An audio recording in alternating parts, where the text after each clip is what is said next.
Hello students, welcome to BSSCI. BSSCI এর topper স্টকে আরো একবার তোমাদের সকলকে স্বাগত জানাই।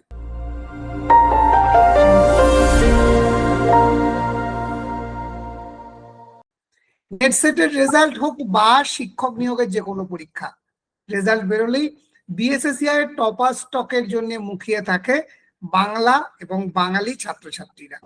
তো আজকে আমাদের সঙ্গে আছে নেট পরীক্ষায় সফল, অল ইন্ডিয়া এনটিএ নেট এক্সামে সফল অনুলেখাগিরি। তো সবার প্রথমেই অনুলেখাকে স্বাগত জানাই আজকে টপার স্টকের এই প্ল্যাটফর্মে। এতদিন টপার স্টক দেখেছো শুনেছো, আজকে টপার স্টকে তুমি নিজে কেমন লাগছে, অনুভূতিটা কেমন? স্যার ভীষণ ভালো অনুভূতি।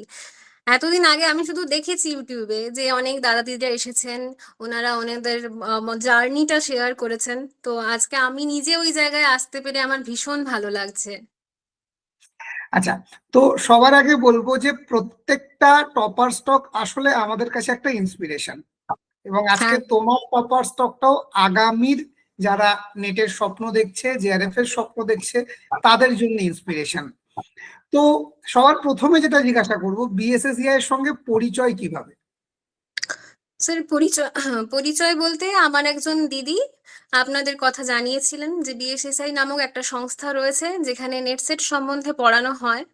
তো আমি এরপরে নিজে ইউটিউবে কিছু ফ্রি ক্লাস দেখি এবং সেখানে আমার বেশ ভালো লাগে পড়ানোটা। তো তারপরে আমি নিজে যোগাযোগ করে আপনাদের সাথে ওখানে অ্যাডমিশন নিই। বেশ, যতদূর মনে পড়ছে 2024-এর মাঝামাঝি নাগাদ বিএসএসসিআই এর হাত ধরা তোমার। হ্যাঁ 24 স্যার। থেকে 25 এক বছর কোর্স কমপ্লিট হওয়ার পর অ্যাডমিশন টু পিএইচডি পাওয়া, আর তারপর আরো 6 মাস আমাদের সঙ্গে পথ চলা রিঅ্যাডমিশন নিয়ে, এবং সেখানে নেটের স্বপ্ন পূরণ হওয়া। তো এই যে 1.5 বছরের জার্নিতে বিএসএসসিআই তোমার এই সাকসেসে বা আজকের অনুলিখাগিরি এই জায়গাতে আসতে কতটা সাহায্য করেছে, কতটা অবদান রাখে? স্যার, বিএসএসআই আমাকে পথ দেখিয়েছে। স্বপ্নটা আমি অনেক আগে দেখেছিলাম যখন আমি বাংলা নিয়ে পড়তে ভর্তি হলাম প্রথম কলেজে।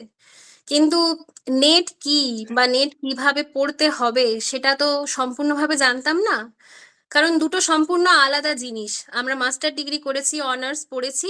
এবার যখন নেট দেখছি, নেটের সিলেবাসটা একটা বাংলার ক্ষেত্রে বলা চলে মহাসমুদ্র। কোনটা ছাড়তে হবে কোনটা ধরতে হবে, তো সেই জিনিসটা আমাকে বিএসএসআই শিখিয়ে দিয়েছে। সব থেকে যদি আমি ভালো বলি যে আমি কোশ্চেন ব্যাংক প্রচুর প্র্যাকটিস করেছি। মানে আমি একটা করে টপিক পড়তাম, পড়ার শেষে শেষে সঙ্গে সঙ্গে আমি কোশ্চেন ব্যাংক প্র্যাকটিস করতাম। আর কোশ্চেন ব্যাংকে প্রচুর অজস্র প্রশ্ন, কোনো প্রশ্নের কোনো রিপিট হতো না, আলাদা আলাদা সম্পূর্ণ প্রশ্ন আসতো। তো এগুলো আমাকে ভীষণ সাহায্য করেছে। এমনকি এইবারে নেটে গিয়ে আমি কোশ্চেন ব্যাংক থেকে কমন পেয়েছি প্রশ্ন, মানে ওখানে আমি বাড়িতে প্র্যাকটিস করে এসছি, এখানে এসে আমি দেখছি একই জিনিস রয়েছে।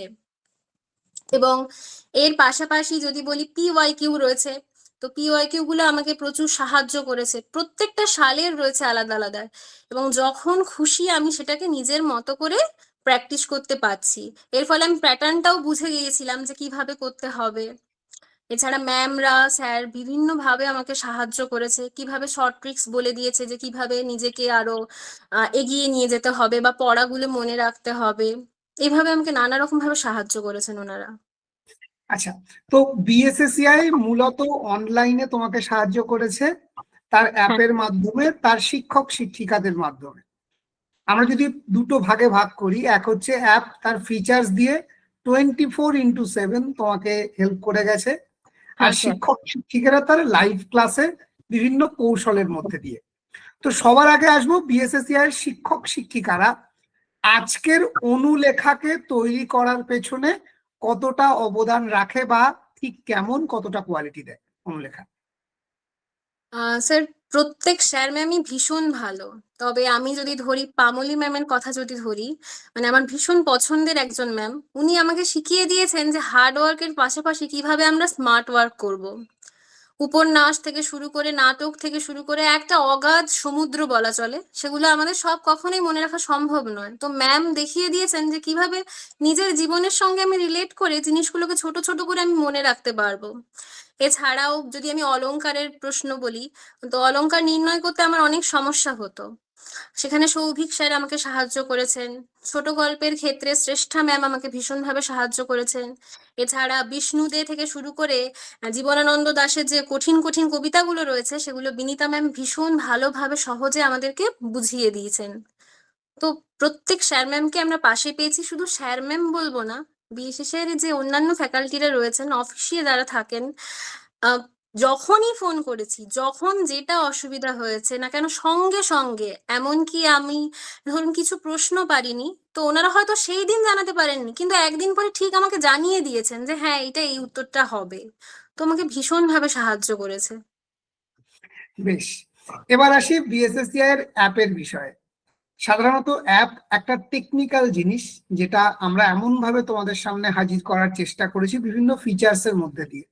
তো এই অ্যাপে তো হাজারো ফিচার্স আছে। যেমন আমাদের শুধু স্টাডি মেটেরিয়ালই যদি দেখি, একটা আছে in-depth in detail study material, একটা আছে শর্ট মাস্টার বুক স্টাডি মেটেরিয়াল, তার সঙ্গে আছে মাইন্ড ম্যাপ স্টাডি মেটেরিয়াল। তো এই যে শুধু স্টাডি মেটেরিয়ালের মধ্যে 3 রকম, এই যে ইনোভেশনটা, এটা কি আদৌ দরকার ছিল, বা এটা তোমার সাকসেসে কি কোনো ভূমিকা রেখেছে? হ্যাঁ স্যার, অবশ্যই ভূমিকা রেখেছে। আমি যদি বলি যে একটা স্টাডি মেটেরিয়াল, তো সেটা আমাকে একটা দেওয়া হয়েছিল যে যেখানে সব কিছু রয়েছে, এ টু জেড যা যা প্রশ্ন হতে পারে লাইন তুলে সমস্ত প্রশ্ন রয়েছে। আর ওইটা একবার পড়ে নেওয়ার পরে এতটাই বড় সিলেবাস যে আমি তো সম্পূর্ণ লাইন ধরে আবার পুনরায় রিভিশন করতে পারবো না। সেক্ষেত্রে কিসে কাজে লাগছে? আমার মাইন্ড ম্যাপটা কাজে লাগছে। একবার আমি খুলে চোখ বুলিয়ে নিচ্ছি। আর যখন মানে যেখানেই থাকি না কেন, একবার খুলে আমি চোখ বুলিয়ে নিতে পারছি, ফলে আমার সময়টাও যেমন বাড়ছে এবং আমার পড়তেও অনেক সুবিধা হচ্ছে। আর মক টেস্ট যে রয়েছে, সেগুলোও আমাকে খুবই সাহায্য করেছে। আচ্ছা, অ্যাপের মধ্যে আমাদের প্রচুর ফিচার্স আছে, যেমন ধরো video library, PYQ question bank, হুম। নর্মাল কোশ্চেন ব্যাংক, স্টাডি মেটেরিয়ালের এত রকম এত কিছু। তো সব মিলিয়ে কোন ফিচার্সটা তোমার মনে হয়েছে যে অন্য সবার থেকে আলাদা, এবং এটাই বিএসএসসিআই বা তোমার সাকসেসের একমাত্র রহস্য? আমি যদি বলি আমার সাকসেসের রহস্য, তাহলে আমি বলবো কোশ্চেন ব্যাংক। কারণ একটা প্রশ্ন আমি রিপিট পাইনি, প্রত্যেকটা আলাদা আলাদা এসছে। একবার পড়ছি, দেখছি পড়ে এই প্রশ্নগুলো আমি পাচ্ছি, আবার যখন পড়ছি, আবার যখন মক টেস্ট দিচ্ছি, ওখানে আবার আলাদা আলাদা আসছে। তো আমার ভীষণভাবে সাহায্য করেছে কোশ্চেন ব্যাংক আর ভিডিও লাইব্রেরি। কারণ সব সময় তো আমি লাইভ ক্লাসটা সঙ্গে সঙ্গে দেখতে পারতাম না, তো আমি পরে ওটা খুলে একবার দেখে নিতাম। তো ওইটা আমার ভীষণ সাহায্য করেছে। আর এখন নতুন হয়েছে উইকলি মক টেস্ট। প্রতি সপ্তাহের মতো যেন একটা পড়া দিয়ে দেওয়া হচ্ছে এবং আমরা সেটা পরীক্ষা দিচ্ছি, নিজেদের র্যাঙ্ক নিজেরা দেখে নিতে পারছি যে আমার কতটা অগ্রগতি হচ্ছে। তো খুবই সাহায্য করেছে এটা। আচ্ছা, এবার বলি যে এবছর কাট অফ অনেকটা হাই গেছে, এটা হুম। আমরা সবাই দেখতে পাচ্ছি। তার অনেক কারণ আছে, সেটা আমি বিশ্লেষণের দিকে যাচ্ছি না। তো এই হাই কাট অফেও নেটটা হয়েছে তোমার এবং সাকসেসফুল। তো আগামী দিনে যারা নেট পরীক্ষা দেবে, তারা অনেকেই হয়তো ভাবছে এই কাট অফ আমি কোনোদিনই ছুতে পারবো না, আমার দ্বারা অসম্ভব, আমার জন্য নেটটা নয়। বিশেষত আমি এটাও শুনেছি, অনেক স্টুডেন্ট বলছে, বারবার দিচ্ছে হাই কাট অফের জন্য এবারেও বেশ কিছু ছাত্রছাত্রী খুব সামান্য 1-2 নম্বরের জন্য নেটটা হলো না। তো তাদের উদ্দেশ্যে তোমার বার্তা বা স্ট্র্যাটেজি কি হবে, তুমি কি বলবে? স্যার, আমি বলবো যে প্রথমে সিলেবাসটা আগে চোখ বুলিয়ে দেখতে হবে কি রয়েছে, এবং একদম থরলি সিলেবাস থেকে পড়লে হবে না। কিছু কিছু জায়গা রয়েছে যেখান থেকে শুরু করতে হবে। যেমন বাংলায় যদি ধরি, তো ছোট গল্প থেকে আমার মনে হয় যে শুরু করাটা ভালো হবে, কারণ অনেকটা এগিয়ে যেতে পারবো। আর এছাড়াও যদি আমি বলি যে হার্ডওয়ার্ক করতেই হবে, এবং সেই সঙ্গে সঙ্গে আমাকে দেখতে হবে যে কিভাবে জিনিসটা আমি মনে রাখতে পারবো। মানে স্মার্ট ওয়ার্ক করতে হবে আমাকে তার সঙ্গে সঙ্গে। তো এক্ষেত্রে বিএসএসআই কিন্তু আমাকে যথেষ্ট সাহায্য করেছে, কারণ আমাদের প্রথম একদিন ক্লাস হয় ইন্ট্রোডাকশনের। তো ওই দিন আমাদেরকে ম্যাম বুঝিয়ে দিয়েছিলেন যে কোনটা থেকে শুরু তোমাকে করতে হবে এবং তোমার নিজের কোনটা সোজা লাগছে। তো আমার ছোট গল্পের পার্টটা সোজা লেগেছিল, আমি ওখান থেকে শুরু করেছিলাম। এবং শুরু করার পাশাপাশি যখন সিলেবাসটা ধীরে ধীরে শেষ হচ্ছে, তার সাথে সাথে কিন্তু প্রতিদিন আমাদেরকে রিভিশন চালাতে হবে।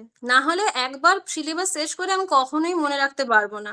কারণ দিনকে দিন যেভাবে নেটের প্রশ্নটা জটিল হচ্ছে, ক্রমের প্রশ্ন আসছে বাংলার ক্ষেত্রে, তো রিভিশন দিতে হবে এবং পড়তে হবে মোটামুটি ভালোভাবেই, তার সাথে সাথে স্মার্ট ওয়ার্ক চালাতে হবে নিজেদেরকে। একেবারেই, তার মানে পড়াশোনাটাকে একটা কনসিস্টেন্সি রেখে কন্টিনিউয়াস প্রসেসের মধ্যে রাখতে হবে, এবং not only hard work but also smart work. আচ্ছা, এরপর একটা প্রশ্ন করি, শুধুই কি সেলফ স্টাডি যথেষ্ট নাকি কোচিং এর সাহায্যের দরকার আছে, কি মনে হয় তোমার? আমার ক্ষেত্রে মনে হয় সেলফ স্টাডি যথেষ্ট, কিন্তু আমাকে পথটা দেখাতে হবে, মানে আমার একজন গাইডের এক্ষেত্রে প্রয়োজন হয়েছিল, তাই আমি ওখানে গিয়েছিলাম। না হলে একা হয়তো আমি এত তাড়াতাড়ি পেতাম না নেটটা। বিশেষের হাতটা ধরেছিলাম বলেই হয়তো আমি এই 1 থেকে 1.5 বছরের মধ্যে আমি এখন পেয়েছি। না হলে হয়তো পথটা আরো অনেকটা আমাকে যেতে হতো। আসলে বিএসএসসি আমাকে দেখিয়ে দিয়েছিল ওই যাওয়ার পথটা, যে তুমি কিভাবে এগোবে, কিভাবে শুরু করবে। তাই সেলফ স্টাডি তো অবশ্যই দরকার, পাশাপাশি একটা গাইডও দরকার রয়েছে। তাই মানে কোচিং সেলফ স্টাডির সঙ্গে কোচিং সেন্টার নেওয়া মানে জিনিসটা অনেক তাড়াতাড়ি অ্যাচিভ করে ফেলা। হ্যাঁ, মানে পাহাড়ে উঠতে গিয়ে, উঠতে তো তোমাকেই হবে, কিন্তু হ্যাঁ, একটা শেরপাকে সঙ্গে নেওয়া যে পথ দেখাবে। হ্যাঁ আচ্ছা, স্যার। এই শেরপার কাজে অন্য কেউ নাকি বিএসএসসিআই, কেন বিএসএসসিআই কেই তুমি চুজ করলে? বা আজকের দিনে যখন হয়তো দেখছো চারিদিকে ইউটিউবে প্রচুর অনেক কোচিং সেন্টার আছে, সবকিছুকে বাদ দিয়ে বিএসএসসিআই কেন? স্যার প্রথমত আমি মানে শুনেইছিলাম যে বিএসএসআই যে সংস্থাটা রয়েছে সেখানে যথেষ্ট ভালো পড়ানো হয়, এবং সেখান থেকে অনেকেই বিএসএস এর হাত ধরে পাস করে। তো এরপরে যখন আমি স্থির করলাম যে হ্যাঁ, আমাকে একটা কোচিং নিতে হবে যারা আমাকে একটা দিশা দেখাবে যে তুমি কিভাবে এগোবে, তো আমি এখানে ইউটিউবে অনেক ঘেঁটেছি, দেখেছি যে কোথায় কি রয়েছে কোচিং। তো তারপরে আমি বিএসএসআই এর সন্ধান পাই এক দিদির কাছ থেকে, এবং সেখানে আমি 2-1টা ফ্রি ক্লাস করি, দেখি যে হ্যাঁ আমি বুঝতে পারছি যে আমাকে কিভাবে এগোতে হবে। তো সেইখান থেকে আমি বিএসএসআই আমার হাত ধরি, এবং এখনো চলছে পথ চলা। আমি আরো চাই যাতে আমি জেআরএফটা পাই বিএসএস এর হাত ধরেই। বেশ, তো থ্যাংক ইউ, তোমার সাফল্যের সঙ্গী হয়ে উঠতে পেরে আমরা গর্বিত। আশা করি খুব শিগগিরই আমরা জেআরএফ তোমার হাতে দেখতে পাবো, এবং সেই পথ চলাতে বিএসএসসিআই তোমার সঙ্গে সবসময় ছিল, আছে, এবং আগামী দিনেও থাকবে। তো থ্যাংক ইউ প্রত্যেককে, থ্যাংক ইউ তোমাকে। তো অসংখ্য আশা ধন্যবাদ। করি খুব শিগগিরই দেখা হবে সংবর্ধনার মঞ্চে আমাদের বিএসএসসিআই তে। Thank you. ধন্যবাদ স্যার।